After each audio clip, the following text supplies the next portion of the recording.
I've got to tell you something that seems to be landing with very little fanfare, but that could quietly blow a huge hole in budgets up and down the demolition and construction supply chain. It currently costs £4 and 5 pence per tonne to dump inert waste, rock and concrete at a UK landfill. In the grand scheme of things, it's a small tariff compared to the £126 charge for the disposal of general waste. And besides, those in the field of demolition send materials to landfill only as a last resort. They'd much prefer to recycle, reuse, or better still, resell those materials at a profit rather than shipping them out at as a cost. Now, though, there's a very real possibility that the government could wipe away that lower rate entirely.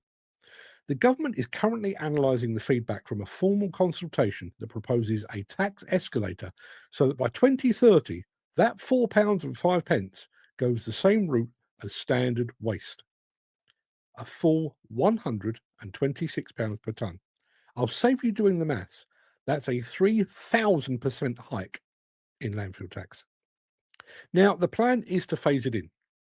Even if the government presses ahead, that full 3,000% is still 5 years away. It's being spun as simplification, anti-fraud, and probably a nudge for us all to think a little more circular. But for the demolition and construction sector, this is going to feel like a punch in the gut if the plans in the consultation are given the green light. These additional costs aren't abstract. According to industry experts, that landfill tax hike could add another £20,000 or more to the bottom line during the construction of a new home, although it does raise some pretty serious questions about the wastefulness and the profligacy of the house building sector.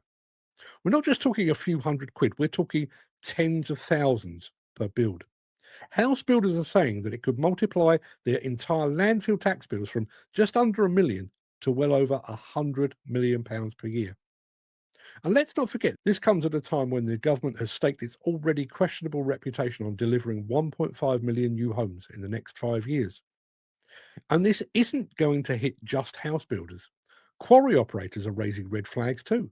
They need inert materials, soil, chalk, clay, for restoration.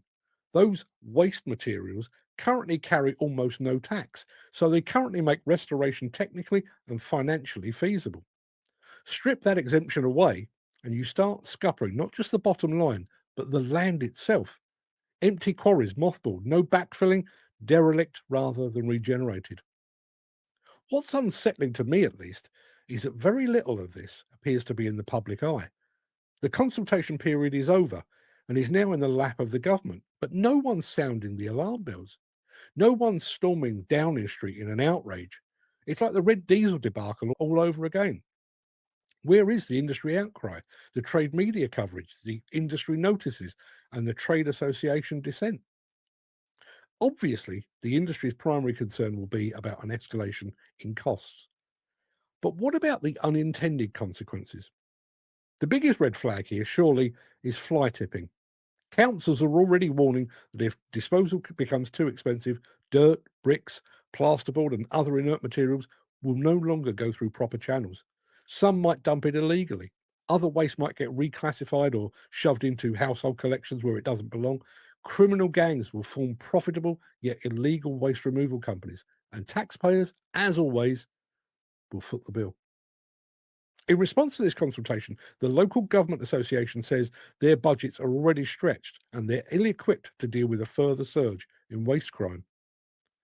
But the broader question that nags me is, why has this flown under the radar? Maybe landfill tax is seen as mundane, background noise amidst a cacophony of regulation. But while everyone's looking the other way, this is an additional tax that could torpedo profit margins and potentially render construction projects, including the creation of vital new homes and infrastructure, economically unfeasible. So here's the heads up for all of us. This is on the radar. If you run sites, quote jobs, or manage demolition or construction projects, take note. The industry stood on the sidelines and watched while the long standing red diesel levy was revoked and removed at a cost of millions. With this hike in landfill tax, we could see yet another massive cost hitting the industry's bottom line at a time when we can least afford it. And put simply, a hole in the ground could put a hole in your profit margin. You've been warned.